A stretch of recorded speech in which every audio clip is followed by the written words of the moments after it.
Instagram ఎంత మంది follow అవుతారు? Facebook okay. YouTube reels okay. ఏమేం రీల్స్ చూస్తుంటారు? ఓహో మంచి reels.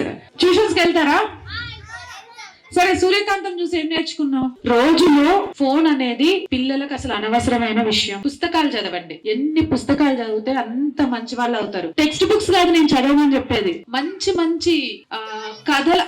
Very good. Story books ఉన్నాయి. రామకృష్ణ పరమహంస ఉన్నవి, తెనాలి రామకృష్ణుడు ఉన్నాయి.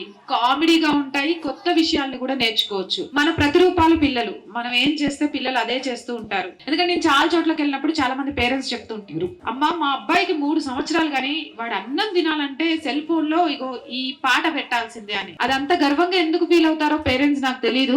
సో ఫస్ట్ ఆఫ్ ఆల్ పిల్లల్ని మార్చాలి. ఇన్స్టాగ్రామ్ లకు, ఫేస్బుక్ లకు, ట్విట్టర్ లకు, లేదా ఫేస్బుక్ ఇంకొక మాధ్యమానికి అంటే ఫస్ట్ పేరెంట్స్ మారండి. పేరెంట్స్ అవి చూడటం మానేయండి. బికాస్ పిల్లలు చాలా వరకు పేరెంట్స్ చూసే నేర్చుకుంటున్నారు. అండ్ చాలా మంది పిల్లలకి రీల్స్ కి డాన్స్ చేయడం అనేది, వాటిని పోస్ట్ చేయడం అనేది చాలా హ్యాపీగా పేరెంట్స్ ఫీల్ అవుతున్నారు. కానీ పిల్లలతో అలాంటి పనులు చేయించకండి. వాళ్ళకు మన సంస్కృతి నేర్పించండి, మన సాంప్రదాయాలు నేర్పించండి. మాధుర్యం మమ్మీ డాడీలో రాదు. దానికి బదులు అమ్మాని పిలిపించుకోండి, చాలా బాగుంటది. నాన్న అని పిలిపించుకోండి.